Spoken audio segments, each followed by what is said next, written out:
Afternoon, everybody. Today on Feeding the Soul podcast, we are joined by one of my favorite and one of the most positive and energetic chefs you will ever see on your flat screen at home, Chef Carlos Anthony. Welcome, Chef. Woohoo! Yeehaw! Well, thank you, Dino, so much for having me. I've been looking forward to chatting with you all week long. I'm so excited just to chat.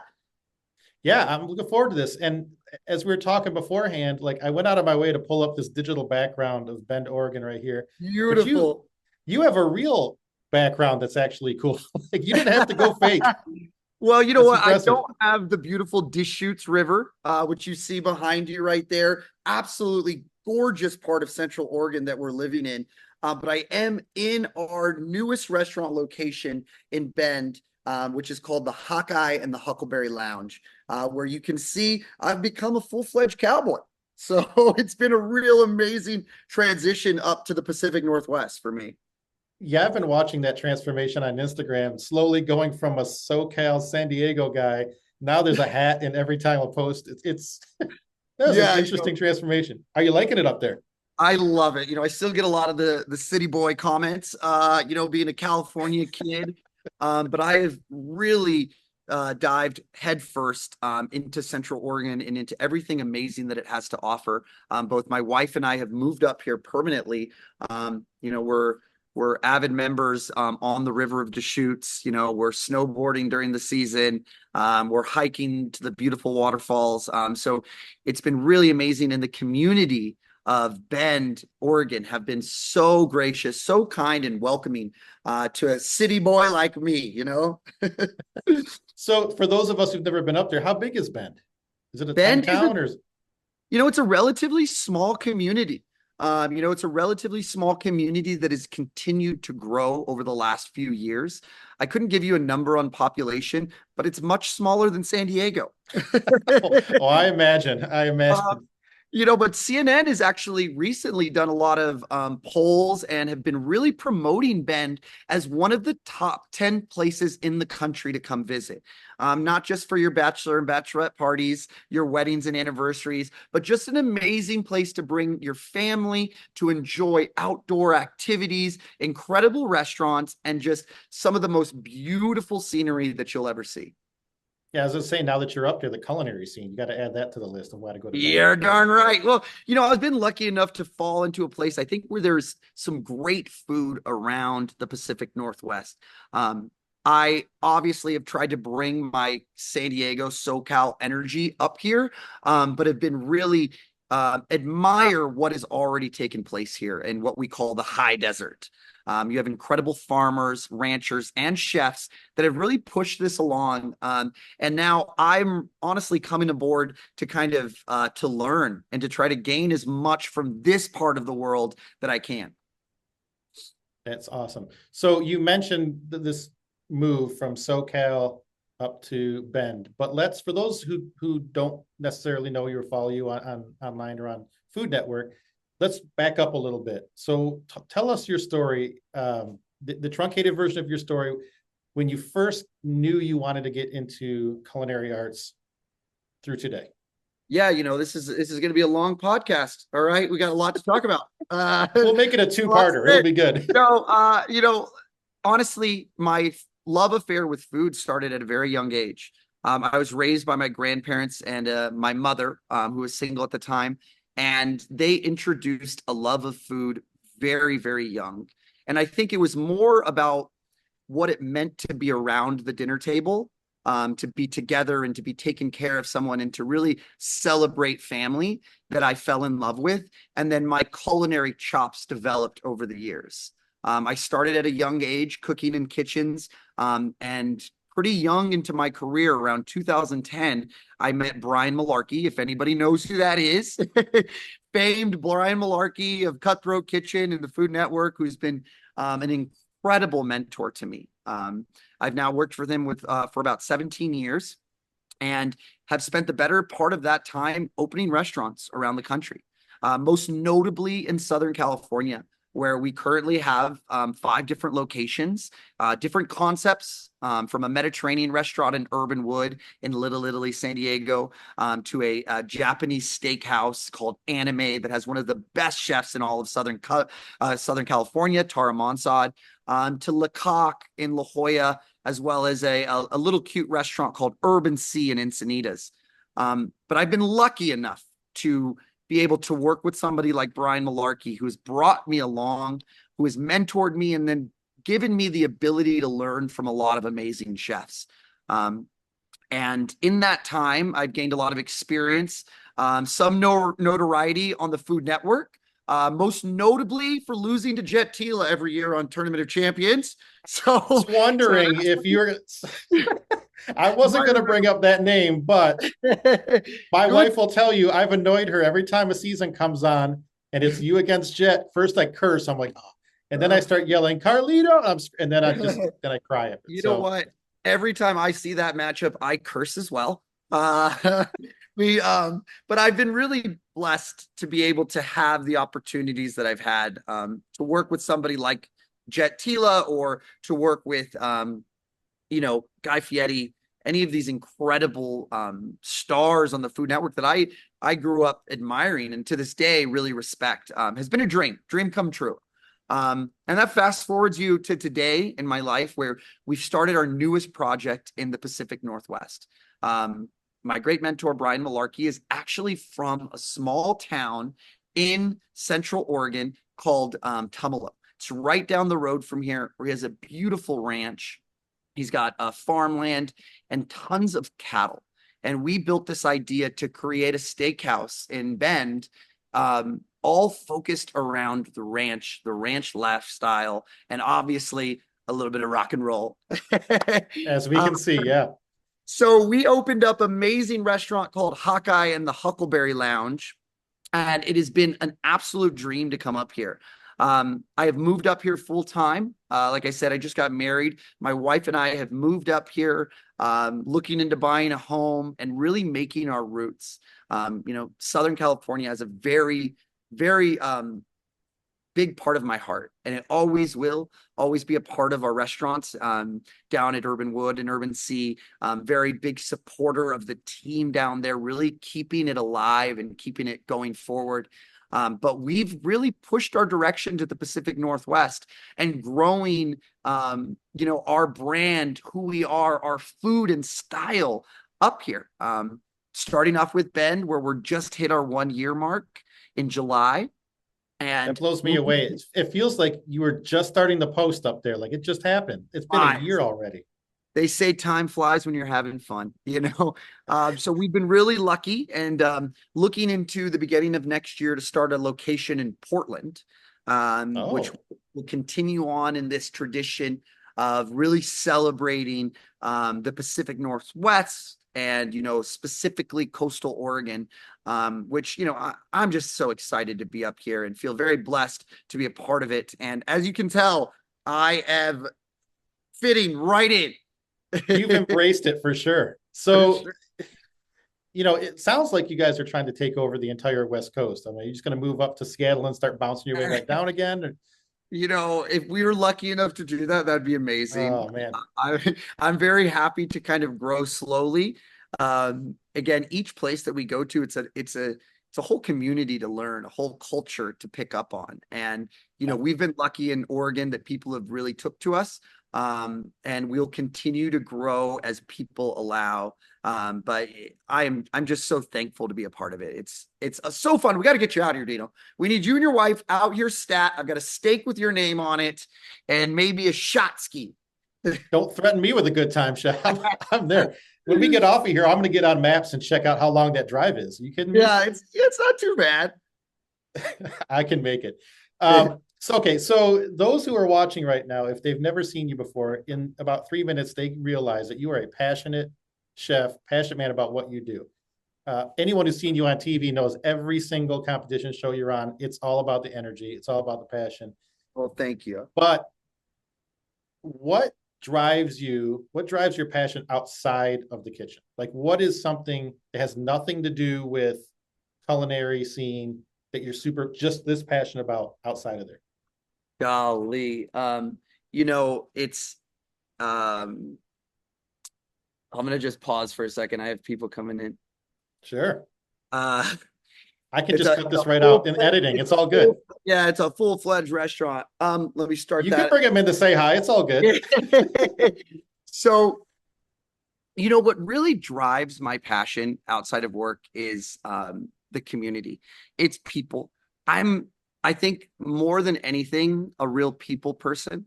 I love to see people smile. I love the energy of my friends having a good time, of my colleagues, of the people that I work with. I just adore that. I grew up in a home where, family parties were a big thing, and my grandparents were very much the center of those parties, right? We were the ones cooking, we were the ones doing the thing. And even if it wasn't about food, it was about making people happy. And I think I've connected to that in my life, that I just really adore a smile on someone's face. Whether that's from waterfalls or action sports, or just having a good laugh. I adore that. And I'm thankful that I have a partner in my wife Allison, who is equally passionate about making people happy. So that's just been a really big part of my life, and we're continuing that in Central Oregon. That's fantastic. And by the way, congratulations. I mean, how long ago did you guys get married? It feels like it We was got again just yesterday, but you opened the restaurant a year ago. So you could have yeah. been married 10 years for all I know. We got married in September of last year, so we're Okay. coming up to our 1 year anniversary.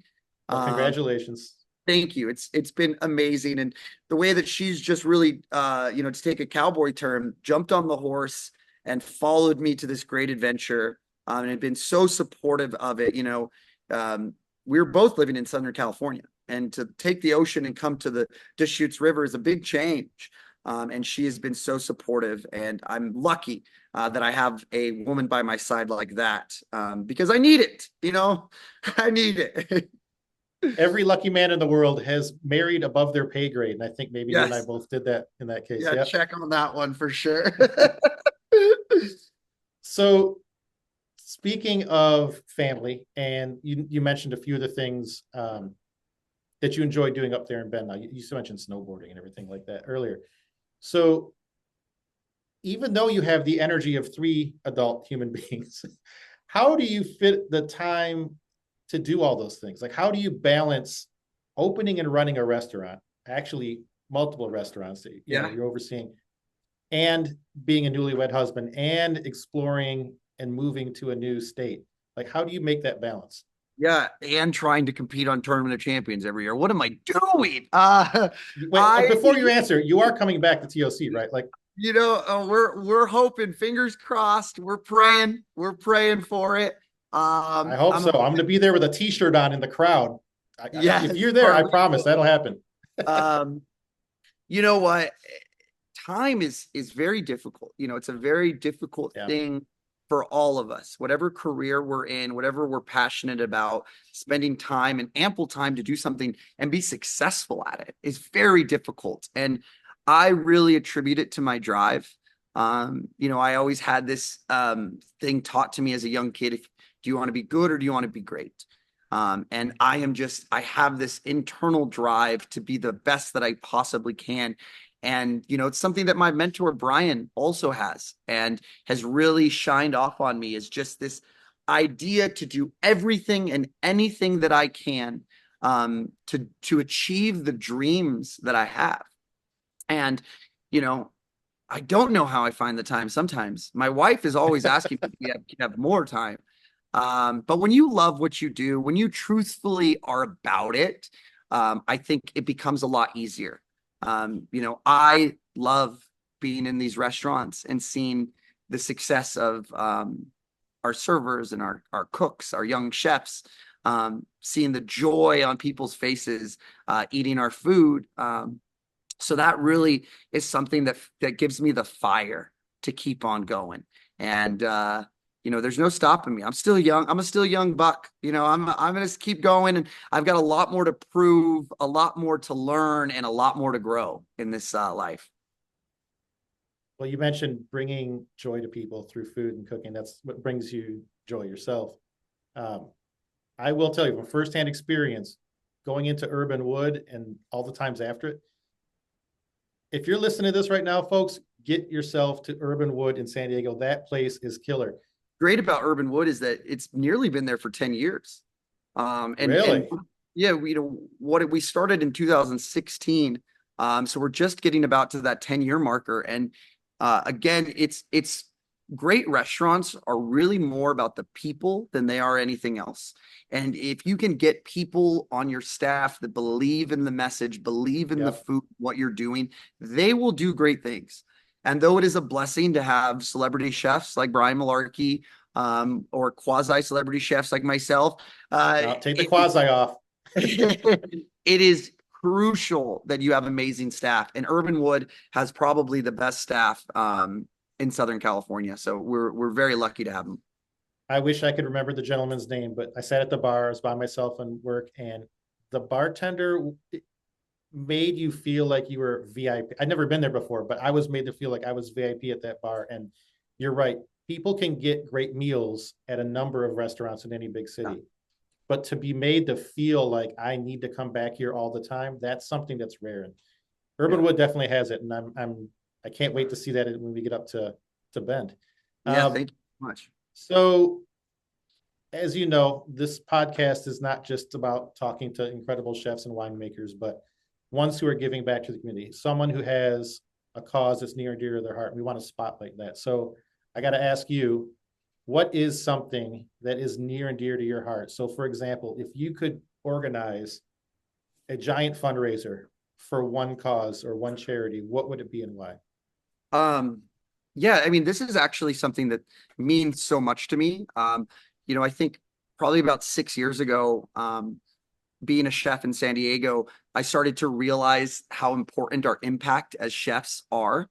How it's not just about your work inside the restaurant, it's about what you do for your community. And there's always opportunities to work with charities or to work with different organizations to kind of help. And this became something that felt very important to me as I grew as a chef, is that I want to help our community. And the biggest thing that is really connected to me is my work with the Very Good Foundation in San Diego. I've had the privilege of helping partake in is building and organizing school gardens for kids. And not only teaching children how to grow food, but what to do with it. What is it? What do you eat? What do you consume? How do you cook it? And I think it's such an important message, especially for the youth of America. Not information I had as a kid. Sure, I watched Emeril Lagasse. I was bamming left and right, but to learn about nutrition, to learn about growing things, growing your own tomatoes or kale, or that was so not something I had available. We worked with an amazing school called the Darnell Charter School, where we were able to build school gardens right in their hallways. You think about it, you've got lockers on your left, you got lockers on your right, and down the center is a school garden where kids can then go grow their own produce, could then use that produce and take it home with them. Let's not forget that there's a lot of kids out there in public schools and other that are still struggling to get nutritious, healthy meals. And to be able to offer them, it's that age-old saying, like, give a man a fish, they eat for one day. You teach a man to fish, and they'll never be hungry.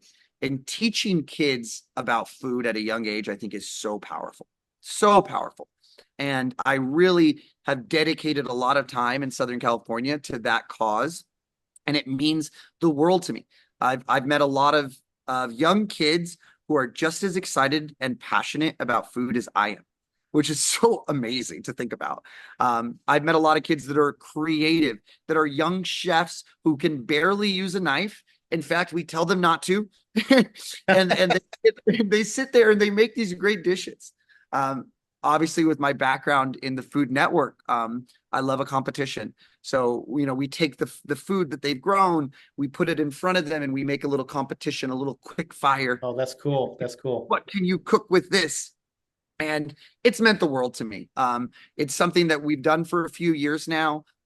Some of the chefs, Aidan Owens, who is currently running the helm of Urban Wood, has continued on in this tradition of really giving back to the youth of Southern California.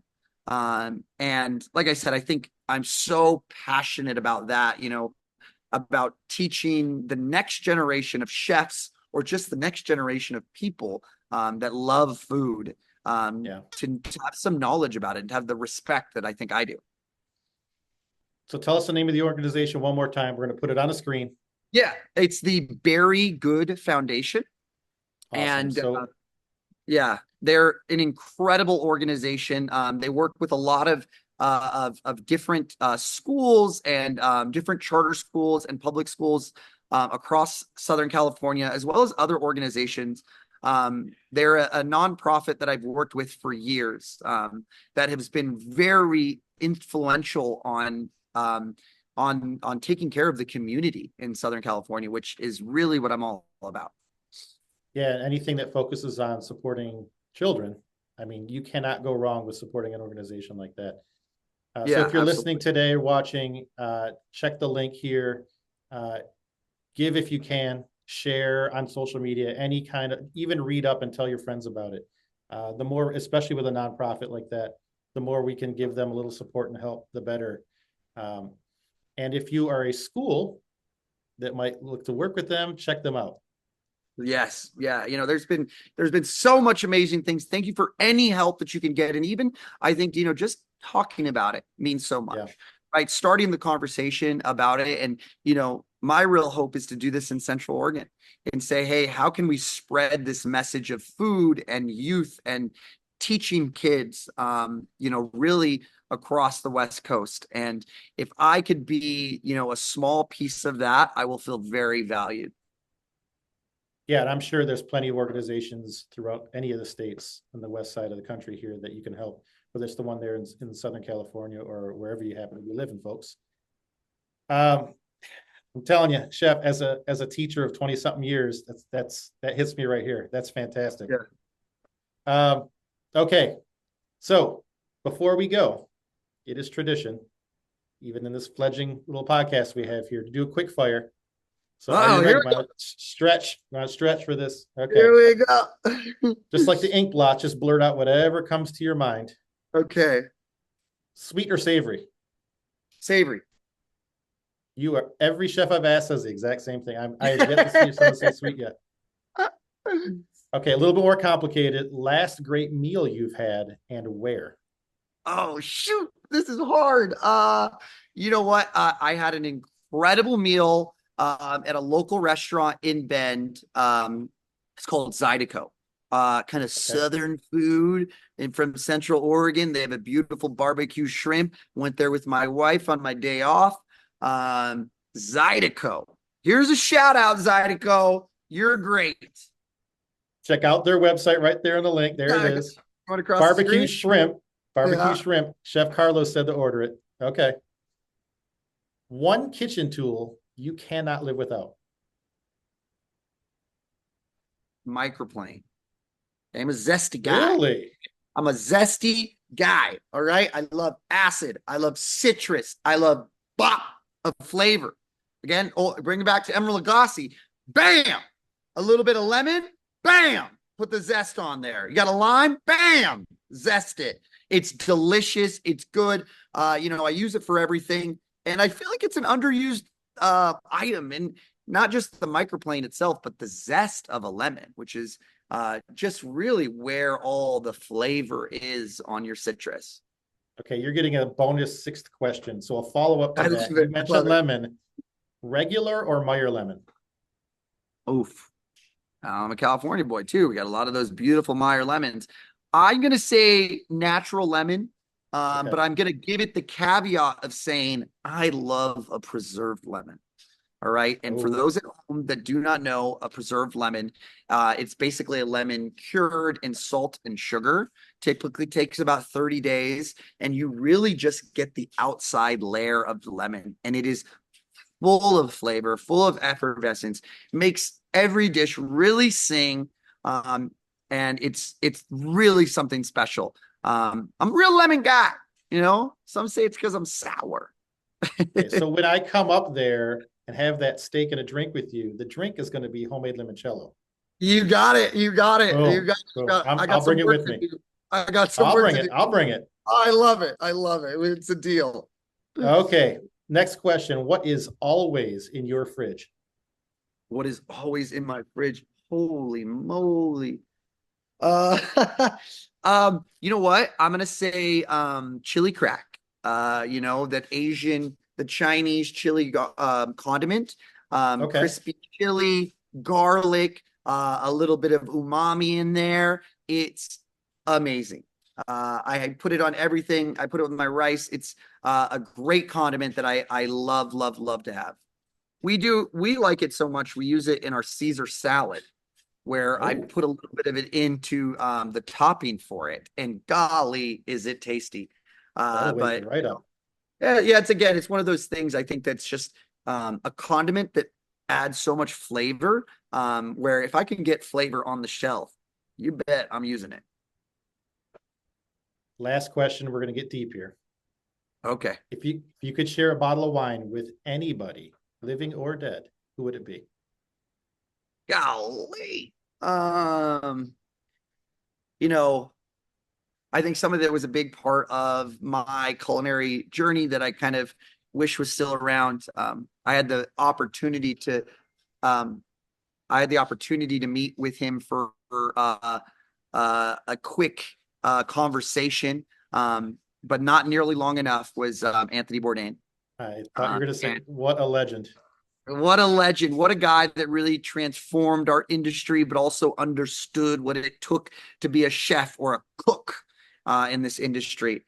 That man, like I said, I had the opportunity to meet him for maybe shorter than 30 minutes. And I didn't get a word across, because I was just so enamored with what he's had to say. And as anybody that knows me, I'm a talker. So if I didn't say anything, that's a lot. I would just adore a bottle or 5 bottles of wine with that gentleman, and to just talk about food and about life. That I think would be a real dream, that, if only on this podcast I can think about. Well, so you know what? That answer doesn't surprise me at all because you've focused so much on the purpose of food and cooking is bringing joy to others. And I feel like he talks so much about that, not being pretentious, just having food be a connecting of people.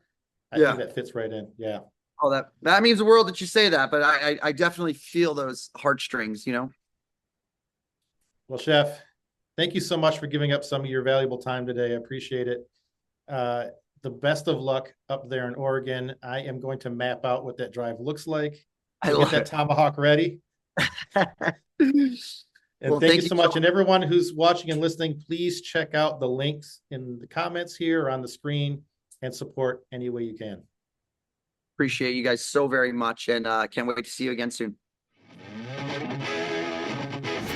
Thank you so much for tuning in today. Make sure you check out the charity we talked about, and don't forget to follow us wherever you find us: YouTube, Spotify, Apple Podcasts, and Instagram.